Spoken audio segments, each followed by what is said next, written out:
Hello friends, આપણી YouTube channel game changing સાયકોલોજીમાં આપ સૌનું હાર્દિક સ્વાગત છે।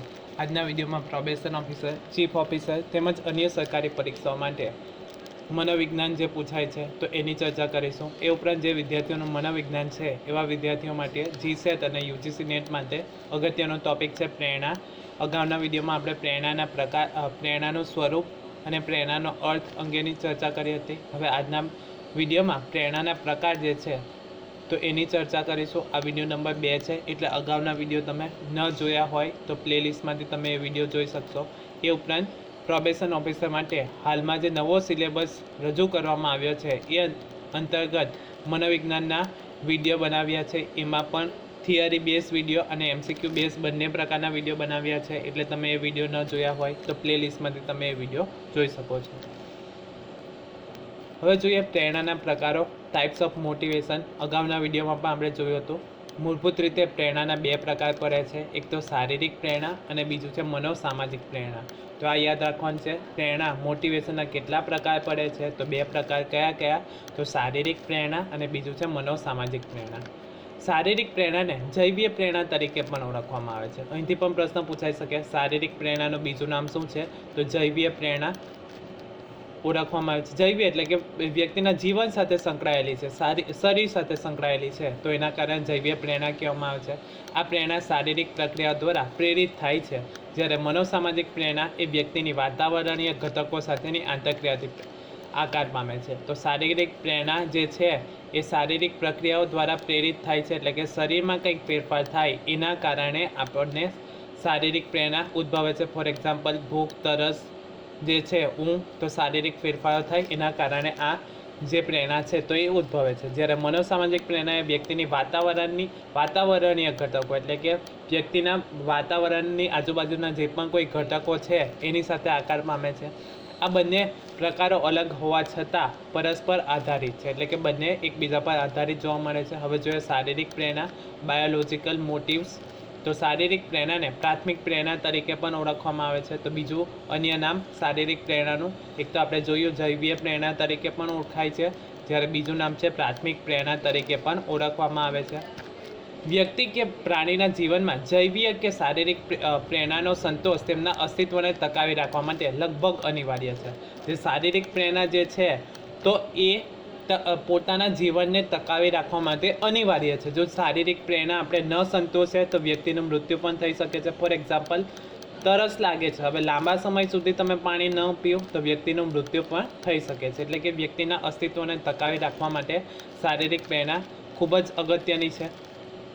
શારીરિક પ્રેરણા કઈ કઈ છે? તો ભૂખ, તરસ, ઊંઘ અને જાતીય વૃત્તિ એ શારીરિક પ્રેરણા છે। તો અહીંથી પણ પ્રશ્ન પૂછાઈ શકે છે, નીચે આપેલી પ્રેરણામાંથી કઈ પ્રેરણાનો સમાવેશ શારીરિક પ્રેરણામાં થાય છે?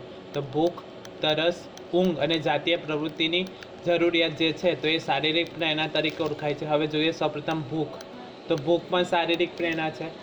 તો ભૂખ એ જન્મજાત પ્રેરણા છે। તો અહીંથી પણ પ્રશ્ન પૂછાઈ શકે છે કે ભૂખ એ કયા પ્રકારની પ્રેરણા છે? તો ભૂખ એ જન્મજાત પ્રેરણા છે। તો જન્મજાત પ્રેરણા એટલે શું?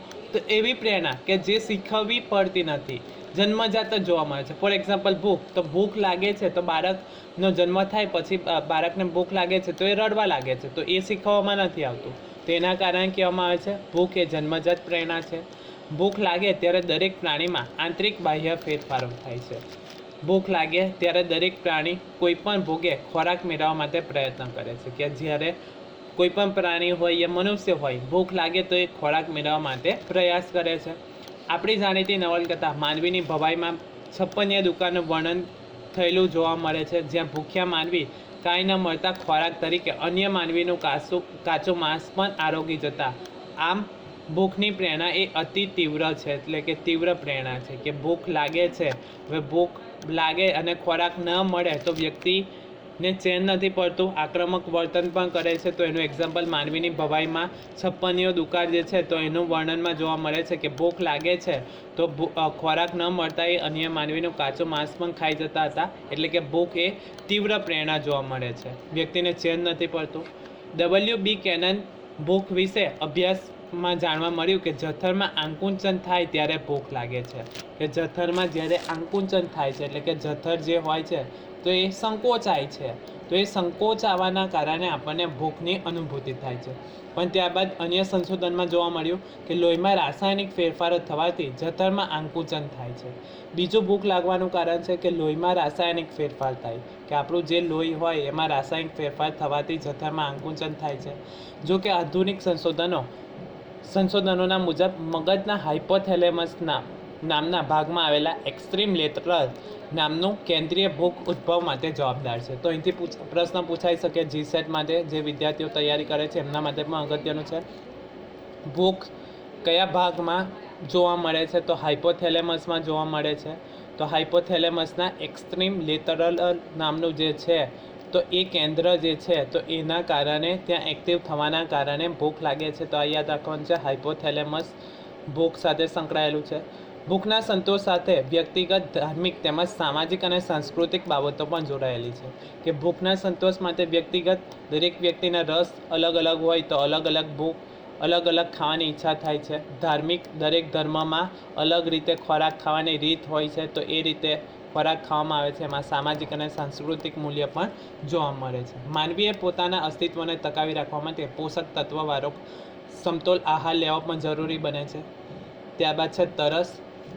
તો જો આપણે કલાકો સુધી પાણી વિના ન રહીએ તો શું થાય? તો આવી કલ્પના પણ તરસની પ્રેરણાની તીવ્રતાનો ખ્યાલ આપી જાય છે. કે તરસ લાગે છે અને પાણી ન મળે તો પણ વ્યક્તિ બેચેની અનુભવે છે. તરસ એ ભૂખથી પણ વધારે તીવ્ર પ્રેરણા છે. કે ભૂખ જે છે તો તમે લાંબા સમય સુધી ન ખાવ તો ચાલે, પરંતુ લાંબા સમય સુધી પાણી ન પી તો આપણે એ ચાલી શકે નહીં. તરસ એ ભૂખથી પણ વધારે તીવ્ર જોવા મળે છે. આ પણ જન્મજાત પ્રેરણા છે. તો આ ભૂખની જેમ તરસ પણ જન્મજાત પ્રેરણા છે, એટલે કે કંઈક શીખવામાં નથી આવતું, વ્યક્તિ જન્મજાત જ આ પ્રકારનું વર્તન કરે છે. માનવી ખોરાક વિના કદાચ અમુક દિવસો સુધી ચલાવી શકે, પરંતુ માનવી માટે અમુક કલાકોથી વધારે પાણી ન મળે તો જીવવું મુશ્કેલ બની જાય છે. એનું ઉદાહરણ લેવું હોય તો ઉનાળામાં જ્યારે તમે રણમાં જાઓ ત્યારે પાણીની તરસ લાગે છે અને તરસ ન મળે યા પાણી નહીં મળે ત્યારે જે અનુભૂતિ થાય છે, તો એના પરથી આપણને ખ્યાલ આવી જાય છે કે ભૂખ લાગે તો ભૂખને આપણે લાંબા સમય સુધી ન ખાઈએ, ખોરાક ન મેળવીએ તો ચાલે, પરંતુ તરસ લાગી છે તો પાણી તો આપણે પીવું જ પડે. તરસ લાગે ત્યારે વ્યક્તિના ગળામાં શોષ અનુભવાય છે. ખાલી ગળાને ભીનું કરવાથી પાણીની જરૂરિયાત સંતોષાતી નથી. શરીરમાં પાણીનું પ્રમાણ જાળવવા બહારથી પાણી પીવું જરૂરી બને છે. આપણા શરીરમાં 78% જેટલું પાણીનું પ્રમાણ રહેલું છે. તો અહીંથી પણ પ્રશ્ન પૂછાઈ શકે, શરીરમાં કેટલા ટકા પાણી જોવા મળે છે? તો 78% પાણી જોવા મળે છે. જો ઝાડા થાય તો શરીરમાં પાણીની માત્રા વધુ પડતી ઘટી જાય છે, જેથી ડિહાઇડ્રેશન થાય છે અને એના લીધે વ્યક્તિ નબળાઈ અનુભવે છે. આ દર્દીને ORSનું દ્રાવણ પીવડાવવામાં આવે છે, જેથી એનું સ્વાસ્થ્ય જળવાઈ રહે છે અને શારીરિક નબળાઈ દૂર થાય છે. તો ભૂખની જેમ તરસ પણ ખૂબ જ અગત્યની પ્રેરણા છે. ભૂખની જેમ તરસનો ઉદ્ભવ અને નિયંત્રણ પણ મગજના અમુક ભાગ દ્વારા થાય છે. સંશોધન મુજબ હાઇપોથેલેમસમાં આવેલા કેટલાક કેન્દ્રો પાણીના અભાવ પ્રત્યે સંવેદનશીલ હોવાથી તરસનો અનુભવ થાય છે. તો ભૂખની સાથે જ તરસમાં પણ હાઇપોથેલેમસનું કેન્દ્ર જોવા મળે છે. તો આ યાદ રાખવાનું છે. ભૂખ અને તરસ સાથે કોણ સંકળાયેલું છે? તો હાઇપોથેલેમસ સંકળાયેલું છે. તરસ સાથે સામાજિક, સાંસ્કૃતિક, અંગત તેઓનો પણ સંબંધ છે. તો તરસમાં પણ સમાજ, સંસ્કૃતિ અને અંગત તેઓનો સંબંધ જોવા મળે છે. ત્યારબાદ છે ઊંઘ. તો ઊંઘ પણ અગત્યની આપણી શારીરિક પ્રેરણા છે. તો ઊંઘ કે નિંદ્રા શારીરિક, માનસિક સ્વાસ્થ્ય સાથે ઊંડો સંબંધ ધરાવે છે. ભૂખ અને તરસની પ્રેરણા કરતાં પણ ઊંઘની પ્રેરણા વધુ તીવ્ર જોવા મળે છે. જો વ્યક્તિને ઊંઘ આવતી હોય તો ત્યારે ભૂખ લાગી હોવા છતાં જમ્યા વિના ઊંઘી જતો હોય છે. આપણે એ પણ જાણીએ છીએ કે ઊંઘને નિયત સમય થાય ત્યારે આપણે ઊંઘનો અનુભવ કરીએ છીએ. તો ભૂખ અને તરસ કરતાં પણ વધારે તીવ્ર જે કોઈ શારીરિક પ્રેરણા છે તો એ છે ઊંઘ. પ્રાયોગિક સંશોધન પરથી સ્પષ્ટ થાય છે કે લાંબા સમય સુધી, એટલે કે 8 થી 10 દિવસ સુધી સતત જાગેલી વ્યક્તિ ભ્રમ અને વિભ્રમનો પણ ભોગ બની શકે છે. તો ભ્રમ એટલે શું અને વિભ્રમ એટલે શું? તો ભ્રમ એટલે શું? તો ઉદ્દીપકનું ખોટું પ્રત્યક્ષીકરણ કરીએ તો એને ભ્રમ કહેવામાં આવે. ફોર એક્ઝામ્પલ, અંધારા ઓરડામાં રસી પડી હોય, દોરડી પડી હોય, એને આપણે સાપ માની લઈએ તો એને શું કહેવામાં આવે છે? તો એને ભ્રમ કહેવામાં આવે છે. એટલે કે આપણે ખોટું વસ્તુનું ખોટું પ્રત્યક્ષીકરણ કરીએ તો એને ભ્રમ કહેવામાં આવે છે. હવે વિભ્રમ એટલે શું? તો ઉદ્દીપક હાજર નથી છતાં એ ઉદ્દીપકનો આપણને અનુભવ થાય અથવા તો એ ઉદ્દીપક આપણને દેખાય તો એને વિભ્રમ કહેવામાં આવે છે. ફોર એક્ઝામ્પલ, ભૂત પ્રેતમાં જે માનતા હોય તો ભૂત જે છે તો એ જોવા નથી મળતું અથવા તો એનું અસ્તિત્વ નથી, છતાં પણ આપણને દેખાય તો એને શું કહેવામાં આવે છે? વિભ્રમ કહેવામાં આવે છે. બીજું એક્ઝામ્પલ લેવું હોય કે સૂત્રી પણ નથી અને સાપ પણ નથી, છતાં પણ આપણને સાપ દેખાય તો એને શું કહેવામાં આવે છે? તો વિભ્રમ કહેવામાં આવે. ટૂંકમાં વિભ્રમ એટલે શું? તો ઉદ્દીપકોની ગેરહાજરી હોવા છતાં મને એનો અનુભવ થાય તો એને વિભ્રમ કહેવામાં આવે છે. 1964માં 70 વર્ષના રેન્ડી ગાર્ડનર નામની વ્યક્તિ ગિનિસ બુક ઓફ વર્લ્ડ રેકોર્ડમાં સ્થાન મેળવતા સતત 264 કલાક સુધી જાગતો રહ્યો હતો, પરંતુ દિવસો જતાં તેમનું શારીરિક અને માનસિક સ્વાસ્થ્ય ખરવાવા લાગ્યું હતું. ટૂંકમાં જે ઊંઘની જરૂરિયાત જે છે તો એ લાંબા સમય સુધી તમે ન સંતોષો તો વ્યક્તિની શારીરિક અને માનસિક બંને સ્વાસ્થ્ય પર અસર થાય છે. અકસ્માતો અંગે અમેરિકામાં હાથ ધરેલા રાષ્ટ્રીય સર્વેક્ષણમાં જાણવા મળ્યું કે હાઈવે પર થતા ઘણા અકસ્માતો ડ્રાઈવરની ઓછી નિંદ્રાના લીધે થતા હતા. દિવસ કરતાં રાત્રિના અકસ્માતનું પ્રમાણ 10 ગણું વધારે હોય છે. શા માટે? તો ઊંઘની જરૂરિયાત સંતોષાતી નથી, તો એના કારણે જ્યારે રાત્રિ દરમિયાન ડ્રાઇવિંગ કરવામાં આવે તો અકસ્માતોનું પ્રમાણ વધી જાય છે. આમ માનવી તથા પ્રાણી માટે યોગ્ય ખોરાકની જેમ સારી અને જરૂરી માત્રામાં ઊંઘ પણ અનિવાર્ય છે. હવે તમારા માટે એક પ્રશ્ન છે, ORSનું ફૂલ ફોર્મ શું છે? જો ORSનું ફૂલ ફોર્મ તમે જાણતા હોય તો કમેન્ટ બોક્સમાં કમેન્ટ કરી શકો છો. ત્યારબાદ છે જાતીયતા. તો શારીરિક જરૂરિયાત સૌપ્રથમ આપણે કઈ પ્રેરણા જોઈ? તો ભૂખની પ્રેરણા જોઈ. ત્યારબાદ તરસ, ત્યારબાદ આપણે ઊંઘની જરૂરિયાત જોઈ. હવે અંતિમ જે શારીરિક જરૂરિયાત જે છે તો એ જાતીયતા છે. માનવી તથા પ્રાણીના જીવનમાં જાતીય પ્રેરણાનું વિશિષ્ટ સ્થાન છે.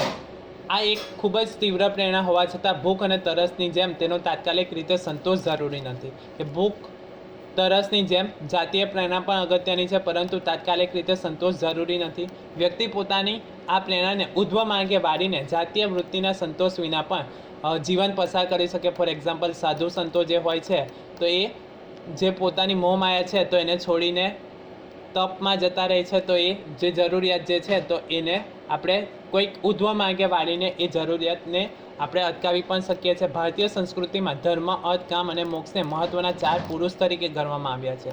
પ્રાચીન સમયમાં કામ કલાનું શિક્ષણ પણ જીવન વિજ્ઞાન તરીકે અપાતો હતો.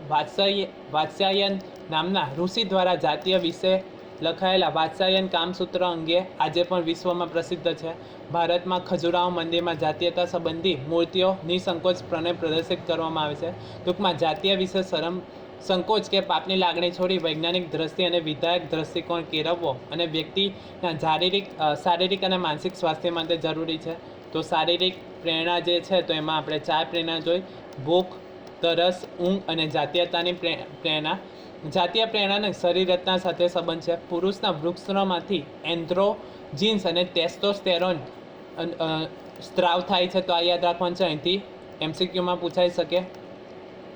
પુરુષમાં એન્ડ્રોજીન્સ અને ટેસ્ટોસ્ટેરોન અને સ્ત્રીના અંડાશયમાં એસ્ટ્રોજીન્સ નામના સ્ત્રાવ જાતીય પરિપક્વતા અને કામેચ્છાની જાગૃતિમાં મહત્વનો ભાગ ભજવે છે. તો આ યાદ રાખવાનું છે, પુરુષમાં એસ્ટ્રોજીન્સ અને ટેસ્ટોસ્ટેરોન સ્ત્રાવ જોવા મળે છે અને સ્ત્રીઓમાં એસ્ટ્રોજીન્સ નામનો સ્ત્રાવ જોવા મળે છે.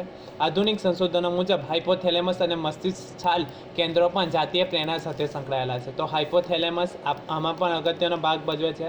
તો ભૂખ, તરસ અને જાતીયતામાં હાઇપોથેલેમસ અગત્યનો ભાગ ભજવે છે. જાતીયતા વિશેનો વ્યક્તિનો અંગત દ્રષ્ટિકોણ અને સામાજિક સાંસ્કૃતિક ઘટકો પણ જાતીય પ્રેરણા સાથે જોવા મળે છે. આશા રાખું છું કે તમને આ વિડીયોમાં સમજ પડી ગઈ હશે, અને જો તમને આ વિડીયો પસંદ પડ્યો હોય તો વધુમાં વધુ લાઇક કરો, શેર કરો અને અમારી ચેનલને સબસ્ક્રાઈબ કરો. Thank you.